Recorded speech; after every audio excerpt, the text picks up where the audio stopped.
or welcome to another Monday Magic Intuitive Energy Reading. How are you doing today? How are you enjoying this Scorpio new moon? I don't know about you, but it's a deep one, right?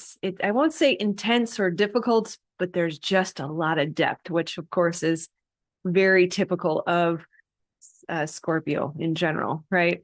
Very interesting energetic weather this past week. We had a few minor peaks in the KP index. So we reached a geostorm of KP5 today, yesterday KP4, and then we were elevated both Tuesday and Thursday. So that's pretty sustained solar weather throughout the week, mild, but sustained. We also had a CME, a coronal mass ejection, come in today, and they're expecting another one tomorrow. We had minor elevation in the Schumann resonance a few times this week as well. We also had a couple of M-class solar flares throughout the week, and even heightened solar wind. So I don't know about you, but I was very, very tired last week. Many of my clients were also very tired. There was significant fatigue throughout the week, and fatigue can be common for a new moon as well. So if the light of the sun, light of the moon is eclipsed, there is less sun, less light for us. Just in general throughout our lives means less energy. And I certainly know that I was feeling it along with a lot of other clients. And you add that the decline in energy and the increase in fatigue with all of these different inputs that we're having to deal with: the solar weather, the coronal mass ejection, the heightened solar winds, the minor peaks in the Schumann resonance. It's just more for us to process, more for us to integrate. So it would not be surprising if you had moments of feeling agitation or frustration. Certainly there is quite a bit of uncertainty. And when I feel into the feeling of the depths of what is available to us right now, along with that comes just sort of the uncertainty. There isn't quite full clarity around what it is that we are feeling, what it is that we are processing, what it is that we are receiving. And it can feel sort of like just a low level activation, especially from a nervous system standpoint. If you've experienced complex trauma or you're getting to know your nervous system, you're starting to understand how to work mind, body, and soul alignment, moving in one direction towards your purpose, you start to understand activation, right? That activated nervous system state, that fight or flight response, is something that we're supposed to step into, but then back out of. And when we feel sort of a low level activation for a consistent, extended period of time, again, can be very exhausting and very tiring. Things like lightning can actually cause your nervous system to become activated. Certainly, someone giving you a dirty look as they walk past you on the street, or someone cutting you off in traffic, or difficulty, with a partner or at work. All of these things can cause activation. We just need to be able to step back out of the activation. So know that there's been plenty coming at you to activate your nervous system this week. And it's not unreasonable to feel tired or to feel concerned or uncertain or frustrated or whatever your agitation may be, the way that you're experiencing this. It's always all okay. It's always all reasonable and acceptable. So give yourself that hall pass to just be what it is. Recognize that loving what is the first step towards getting out of a place we don't want to be and not being in resistance to it, because what we resist persists, right? There was also a lot of busyness last week. Feelings of fighting a cold, maybe just a little bit of a runny nose, a little bit of an itchy throat, maybe a tiny bit of a tummy ache. It seemed as though the body just had more to deal with. It was tasked with more effort this week. And of course, again, with that can come fatigue. There's a strong sense of sort of wanting to understand. If there is a depth of realization and communication and awareness coming through, there's this desire to figure it out or to understand what am I receiving? What am I being called to? How am I being asked to move forward? And yet there isn't quite a sense of what exactly that looks like. I'm a feeler, so it really depends on how you receive your messages. Some people hear very clear messages. Some people see, some people feel, right? Some people sense, some people dream. You'll have a different way of receiving your messages. And so for me in this moment, I'm going to my strongest sixth sense, if you will, which for me is feeling. I feel into this, the depth of this energy. And there's a definite sense of purging. In some of the sessions last week, I even had a visual of sort of giving someone the Heimlich, like it's like, I know that sounds gross. Sorry if I offend anyone with that, but this energy it's feeling like life's kind of giving you the Heimlich, trying to get you to release and let go of the things, and this overplayed term, the things that no longer serve us. I don't even like saying it because I get annoyed with it, but it's true that we're constantly turning over. I get the image of a compost pile that you can't just keep throwing food on top of. You have to turn it over. You have to mix other things in to keep it from stinking and rotting and becoming problematic. And that's feeling somehow similar, for whatever reason that image came through, to what we're experiencing right now. I don't know about you, but sometimes I can have an awareness of something I'm supposed to let go of and not really be prepared to let go of it in the moment where I'm receiving the guidance that I should. And so it feels like those things that we have clung to, that I know that I'm not supposed to be trying to do all the different things because I am a diffuse light bulb and not a powerful laser. And yet I continue to do it. You're not supposed to try to grow 5 social channels at one time. You are supposed to pick one, right? If you want to have an online business, if you want to step into your purpose, which very often has to do with online commerce or business in general, then we have to get good at one thing. And I'm kind of going into some of the other more weekly teachings. I don't want to step outside of the energy reading, but that's what's relevant for me right now, that we cannot continue to do all of these different things. And that if you are not willing to let go of what you are being asked to let go of, the universe will give you the Heimlich and force it out of you.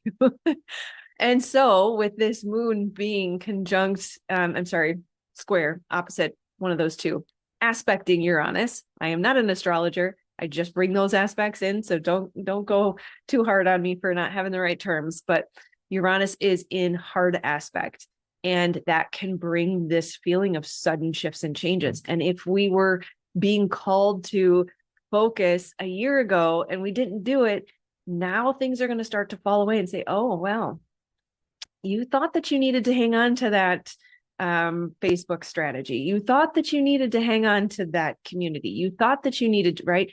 No longer. They are taken and removed for you. And so Uranus and the universe kind of pluck those things from us that are no longer serving us. And so that can seem like a surprise ending or a disruption or an eruption of something that we wanted to hold on to that has been removed from our lives. So there's certainly ample testing in those experiences. If we are clinging too hard, if we are not willing to accept, we are not willing to let go, it's going to be painful. But resistance is what causes the suffering. So pain plus resistance equals suffering. But if we're willing to just let it go and say, okay, thank you for clarifying. I wasn't 100% sure, but now it's absolutely obvious. It's time. We're going to close that door.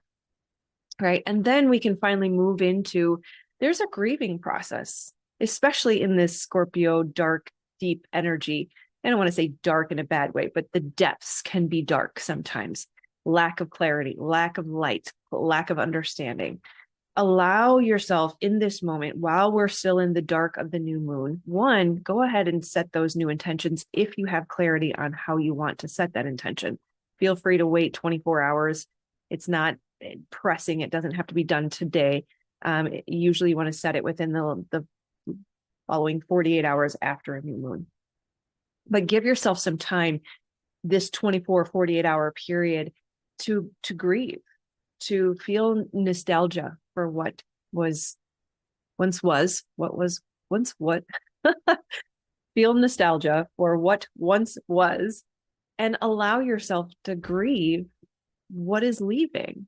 And it's okay. It doesn't mean that you failed. It doesn't mean that you did anything wrong. It is not a reflection on your value and worth.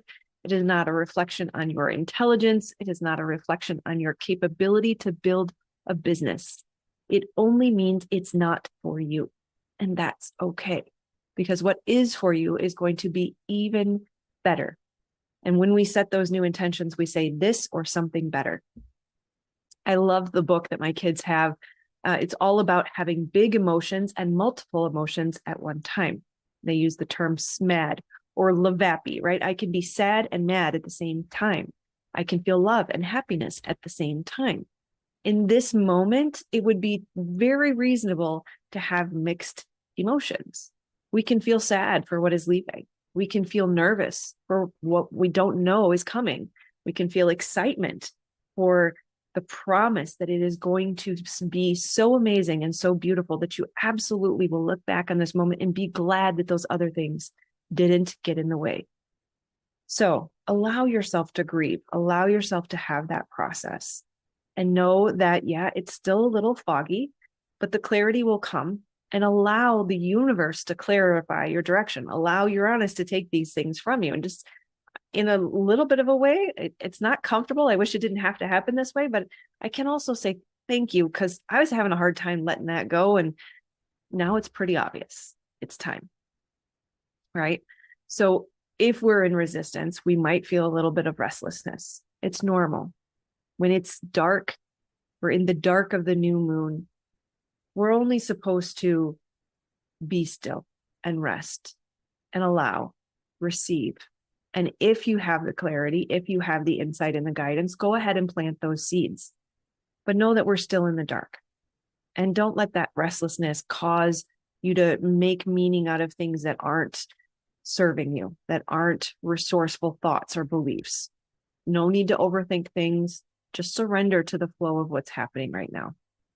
We can look for how we try to make things hard, inadvertently, subconsciously. Certainly not with intention, but it's not uncommon for us if we've experienced trauma, and especially if that trauma has turned us into high achievers and high performers. We're driven towards personal development and making ourselves better and creating a beautiful life for ourselves and our families. We can become addicted to the hypervigilance. We can become addicted to the adrenaline. We can become addicted to the anxiety. Remember that anxiety is just getting too far ahead of ourselves. We're worried about something we can't influence right now. Telling ourselves stories, making meaning out of things that are not necessarily resourceful or even true. So look for how you make your own life hard. What stories are you telling yourself that may or may not be true and really just put you in the victim mentality? Remember that when things feel really difficult, it means we're out of alignment, and we just come back into alignment to find ease. We refuse to struggle. Put down the resistance. This is another thing that is being purged from my life, is life does not have to be hard. And in fact, I'm not going to allow life to be hard anymore. The belief that life has to be hard is one of those things that I choose to cling to or have clung to in the past that made my life hard because I believed it. So put down that resistance. Notice what fear is driving you and don't let it. Usually, if we're in hypervigilance, we're in the hustle and grind, we're in the control, the perfectionism, the drive. Yes, high achieving is amazing, but it is exhausting, and it needs to be balanced with ease and flow. There is a delicate balance. Notice how the fear drives you, and notice that false evidence appearing real is fear. False evidence appearing real is fear. It's not true. You can look to the past and see how many times did your greatest fear actually come true, and how much time and energy did you spend worrying about it and allowing it to drive you into hustle that exhausted and drained you. Allow the expansion. Fall into, open yourself up, magnetic, allowing, receptive, receiving, calm, parasympathetic nervous system state is what allows us to fall into expansion, right? Watch as the light returns, things will be revealed, we will have clarity, but just take this time to go ahead and mourn. to rest, to breathe, to trust, to flow, and to embrace the clean slate. As we purge, we're getting rid of things. Nature abhors a vacuum. We open up space within us for something new to come in. Sometimes writers could get intimidated by a blank sheet of paper, but we could see it as a beautiful, empty, open landscape, a canvas just waiting for us to paint a new image, to create a new life, to expand into a new version of ourselves. Choose the positive perspective. Always. Life is always happening for you, not to you. That means it's going to be better than it ever was before, if you can believe. Trust that it will be better than ever. Give the seeds some time. Don't go digging them up and trying to figure out, is it working? Don't get impatient. Stay diligent in your patience, but own your co-creative authority in this process as well. Take a little bit of time to mourn. Take a little time to allow the light to come in, the clarity to come in and say, okay, now this is how I want to move forward. And then remember that you are not at the mercy of life. You are not a victim. You get to say, okay, this is how I would like to see things move forward. It is safe to trust the guidance of the desires of your heart. Thank you, Amanda Francis, for that beautiful phrase that I use all the time. All right. I love you, my friends. Make sure you like,